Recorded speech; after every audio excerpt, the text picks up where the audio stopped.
আমার প্রথম মেয়েটা যখন পেটে, আমার ওয়াইফ খুব বেশি কোরআন তেলাওয়াত করতো। তো আমি দেখলাম আমার এই মেয়েটা খুব ভদ্র, খুব নরম প্রকৃতির হয়েছে। আর আমার দ্বিতীয় মেয়েটা যখন পেটে, তখন আমার ওয়াইফের ডাক্তারের ইন্টার্নশিপ বা এরকম ক্লাস নেওয়ার কাজ ছিল। সারাদিন বেরোয়া লাগতো, আসা লাগতো, দৌড়াদৌড়ি। দেখছি আমার দ্বিতীয় মেয়েটা খুব অস্থির হয়েছে। তার মানে মা যখন বাচ্চাকে পেটে ধারণ করে, তখন মা যেই পরিবেশে তার সময় কাটায়, তার একটা প্রভাব বাচ্চার জীবনে আছে না?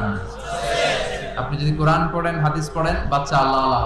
আর যদি জি বাংলা, স্টার জলসা, কিরণমালা দেখেন, তাহলে বাচ্চাগুলো হবে ডাকা। এই বাচ্চাগুলাই টেন্ডারবাজ, চাঁদাবাজ আর দুর্নীতিবাজে সেঞ্চুরি করবে। চিল্লায় এখন ঠিক কিনা?